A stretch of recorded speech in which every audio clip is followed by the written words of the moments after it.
Hey everyone, it's Suey here. It's been a while since I've done a video. Life's getting crazy. We're heading into this crazy part of the summer, so videos are going to be a little difficult to do, both filming and editing, but I'm going to do a real quick one right now. This is the mid-year book freakout tag, kind of a mid-year check-in. These questions I saw on MJ's channel. I'm reading this life, and she says she's not sure where the original one came from, so I'm just going to go for it with these questions.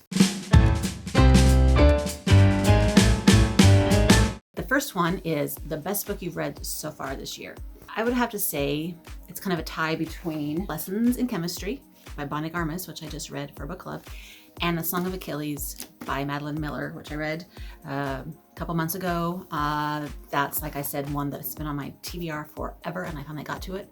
And so far, it might be the best one I've read. I've given a couple other books 5 stars, but those two are the ones that I think are my favorites. The best sequel I've read so far. At the beginning of the year, I read Ember in the Ashes, and I went straight almost to the sequel, A Torch Against the Night, which I really enjoyed also. And so I'm thinking that I'm giving this one like the best sequel award so far this year.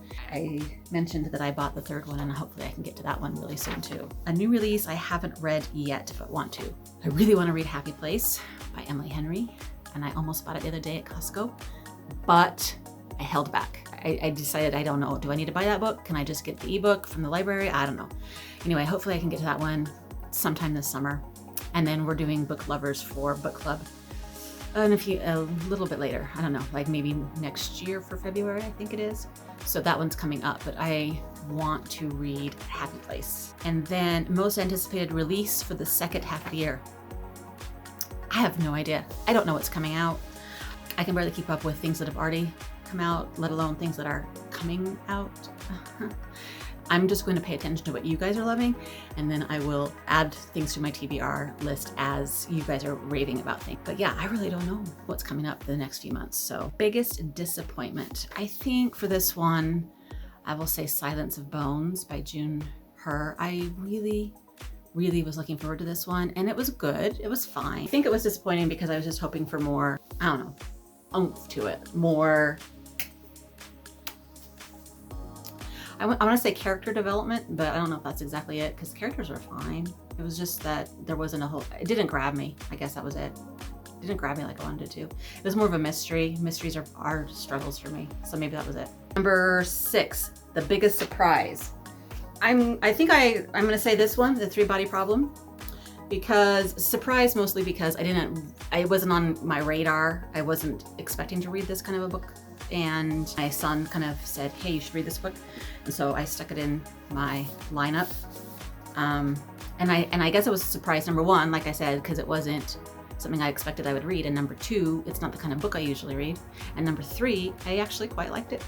So that's why I decided to put that one on here. Favorite new author, a debut one or somebody new to you. So I'm guessing on this one, I will say Margaret Rogerson, who wrote that Sorcery of Thorns, and then the little novella sequel that I read called The Mysteries of Thorn Manor. I really love her writing style, and I really enjoy those characters and the story and the magic and all that. So she's a new one to me. And then Madeline Miller, who wrote A Song of Achilles, a new author for me, and whose other books I would quite enjoy, I think. So they're both on my radar now. The newest fictional crush. This one I struggled with a little bit. I'm thinking maybe the guy in this one, Elias. Yeah, right there. That one. Can't see his face. It's very strong and mysterious kind of, and I guess that's why he's hiding his face like that, but you know. Anyway, Elias in this one, I like him a lot, and also Nathaniel, who is in the ones I just mentioned that Margaret Rogerson wrote, the Thorn Manor, and he's a sorcerer, and he thinks he's bad, but he's not really. He's got a lot of backstory, and that makes him really interesting. So, newest favorite character. Well, so that was my fictional crush. Now my favorite character. I'm gonna say 630 out of this one. Yeah, 630, the dog. Everybody's talking about him, and there's a reason, because he's really interesting and very smart and almost human-like. And sometimes it crossed the line a little bit with how much human-like he was, but it was still a lot of fun to get to know him. And then probably Elsa in My Grandmother, how's that one go? My Grandmother Asked Me to Tell You She's Sorry. That one. I think I always say that title wrong. That was the 7-year-old, almost 8-year-old girl character in that book who narrates the whole thing in this really great little kid but very smart way, and she's very endearing, and I liked her a lot. A book that made you cry. I haven't cried with any books that I've read this year so far, except the one my friend wrote called Still Mine. Her name is Elizabeth Vernon Taylor, and she wrote a book about losing her baby. So obviously you're gonna cry. And it was great, very, very well emotionally, powerfully written. So of course I cried in that one, several times actually. A book that made you happy. Don't they all make me happy? I think that My Grandmother Asked Me to Tell You She's Sorry. I think I am choosing that one for this prompt because it does have a lot of funny, cute moments in it. So yeah, and like I said just a minute ago, the little girl narrates it so beautifully. She narrates it quite humorously, so it's a good one for that. The most beautiful book you've bought so far this year or received. I stressed on this one. Beautiful. What does beautiful mean? So we've talked about how the book, The Girl Who Fell Beneath the Sea by Axie O is very, very beautiful. That's probably the most beautiful book I've read this year as far as the cover goes. It says that you bought or received. But I did not buy it. Tori bought it. As you can see, Tori's joined me behind camera today. Tori bought it and I borrowed it. And so it's not my book technically, but I'm still gonna count it because I don't know what book I bought that I think is like beautiful. Most of them have these cute little, these cute little cartoony, romancy style covers on, which are fun but not beautiful. And we've talked about this cover being kind of weird for this book. And I don't know about that cover. And I guess these covers are cool.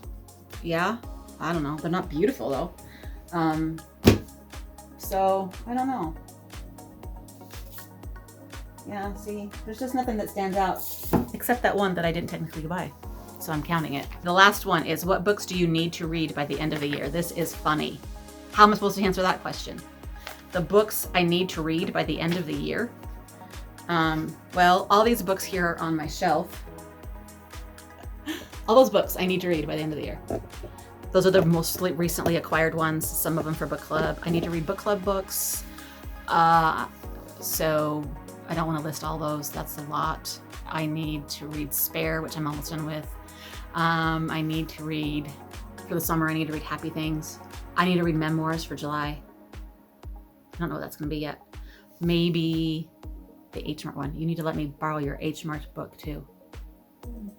I need to read H Mart, I think. That one, crying in it. People crying in the H Mart. I need to read Tomorrow and Tomorrow because I guess it's amazing. I don't know. Okay, that's the end of the tag. This is my little check-in for the half year. I have only read 25 books so far this year, but that's half of my Goodreads goal, so I am right on target. I think I'm doing pretty good. I'm doing pretty good as far as keeping up with, 4 or 5 books a month, which I feel like is pretty good. I know, I've said it before, it's very minimal compared to many booktubers and bloggers, but I think it's good. That is all I have for you today. Hopefully I will check in again soon, but it's going to be a little bit crazy around here, so I will mostly be doing shorts and Instagram. Like I said, if you haven't followed me on my new Instagram, please do that. It's just at Suey's Books. On Instagram, I've created a new account just for book stuff so that I can kind of keep in touch even when I'm not able to film and edit videos for the booktube for the next little while, because I'm going to be doing lots of things and I'll be away from my computer, and I'm not necessarily going on vacation. I am going to be grandma for a couple weeks, so my grandkids are not normally with us, but they're going to come visit, and then we're going to go visit them, and so I won't be able to do a lot of this kind of stuff, but hopefully we'll be able to keep up with reading and a little bit of Instagramming and maybe some shorts here and there. So yeah, but hopefully I'll get a video out a little bit too. So here and there, I know what's gonna happen. In the meantime, happy reading. Bye.